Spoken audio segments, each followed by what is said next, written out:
Rush is over at two Penn State fraternities. Prosecutors say they busted a high-level cocaine ring operating inside two fraternities on campus. They're accused of trafficking, processing, and then selling baggies of coke, and even turning to freshman pledges for forced labor. More than a dozen current or former university students face charges, all of them members of Sigma Chi or Delta Upsilon. According to prosecutors, 24-year-old Agostino Abatiello was at the top of the chain. The alleged ringleader turned himself in today after skipping out on his schedule arraignment yesterday. He's now in jail with no bond. He and another senior frat leader, Thomas Robinson, were allegedly the main suppliers. Prosecutors say the two made regular drug runs to New York and Philadelphia, bringing bulk supplies of coke back to the frat houses and then putting their fraternity brothers to work. They allegedly cut and packaged the drugs at the houses, sometimes forcing pledges to help out as part of their initiation. From there, dealers allegedly peddled the finished product to other students around Penn State. Pennsylvania's Attorney General announced the charges. He says, don't be fooled by the defendants' young ages. There was nothing junior or childlike about this type of conduct. This was an upper-level trafficking organization for this region in Pennsylvania.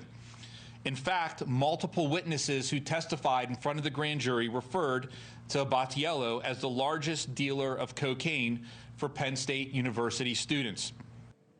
In a statement, Penn State says it is horrified by the allegations. The school announced it is suspending Delta Upsilon while it investigates. Sigma Chi had already been suspended. It was operating with no university affiliation since 2024.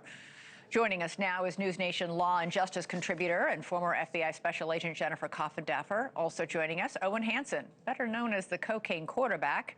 He went from playing football at USC to running an international drug empire. A little bit of experience there and what might be alleged to have been happening at Penn State. Jennifer, I'm going to start with you. You just heard the Attorney General. He said that cutting and packaging cocaine was for some pledges an indoctrination into the fraternities. This takes hazing to a whole new level. Well, it really does, because you're asking these students, are you willing to really put your freedom on the line for us? Because doing this, they all well knew was quite illegal. And also, I mean, what perfect workers to glean from, right? Because they want to be accepted. You're going to look for people with total loyalty. What better than a fraternity pledge? Yeah, boys pledging fraternities are forced to do all sorts of things that no human being you would ever usually consider doing, and they do it to pledge these fraternities. I'm curious, you know, Jennifer, very quickly, when we hear that 24-year-old Agostino Abatiello was one of the top ringleaders, he was a student. He was doing all this while a student there. He graduated in 2024, and then he continued selling coke on Penn State's campus and using his former fraternity brothers. I guess you're always part of the fraternity, even after he graduated. It makes all the sense in the world to me, because this comes down to greed. That it's plain and simple greed, easy money. He had the ring established.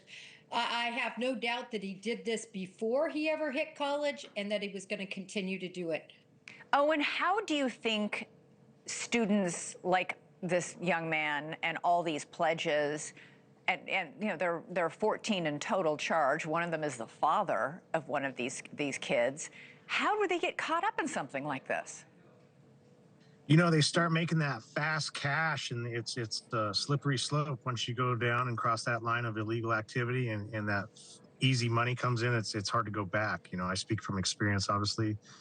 And later it caught up to me, just like it caught up to these 14 individuals, and you're going to end up getting caught and going to jail for it.